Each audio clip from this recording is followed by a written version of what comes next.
We are going to find something we find meaning in, and we are going to record and share that meaning.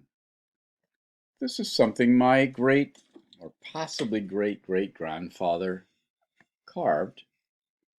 It's a shuttlecock. It moves the warp or the weft across the warp of a loom. He carved his initials in it, which I utterly love. Hacker, Josiah. Not sure what the first H is. Obviously carved by hand with care, appreciation, love, you name it. What I want to do is capture this. I want to make this evident in my photograph. You can do it. I photographed a bunch of Ohlone artifacts. They settled what they were here when white people came, living for a long time before in the Bay. They made shell mounds where they put things, I believe, reverentially into a pile. White people thought this was just junk, and they started tearing it down.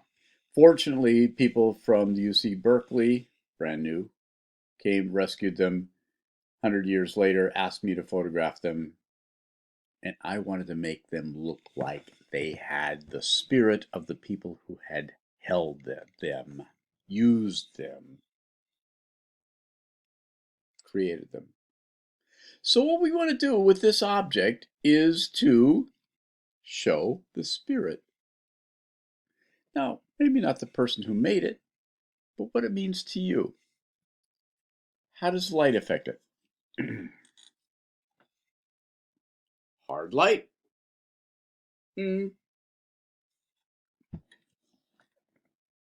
Backlight. Could be. I'm not going to do this very long because I'm having trouble with this freaking thing. Recording and getting it online. So anyway, take your object, look at it, feel it, touch it if you can, scrutinize it, put it in different lights.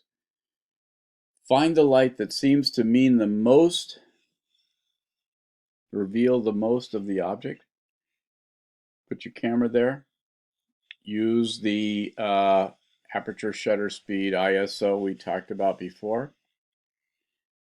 And push the button. Push the button again. Push the button again. Your first photograph may be the one you love, but don't count on it. Push the button, look, move. Push the button, look, move. Push the button, look, move. And then in your editing process, all will be revealed. Trust me. So what we're going to do is I'm going to say thank you so much and see if I can get this bloody thing to load.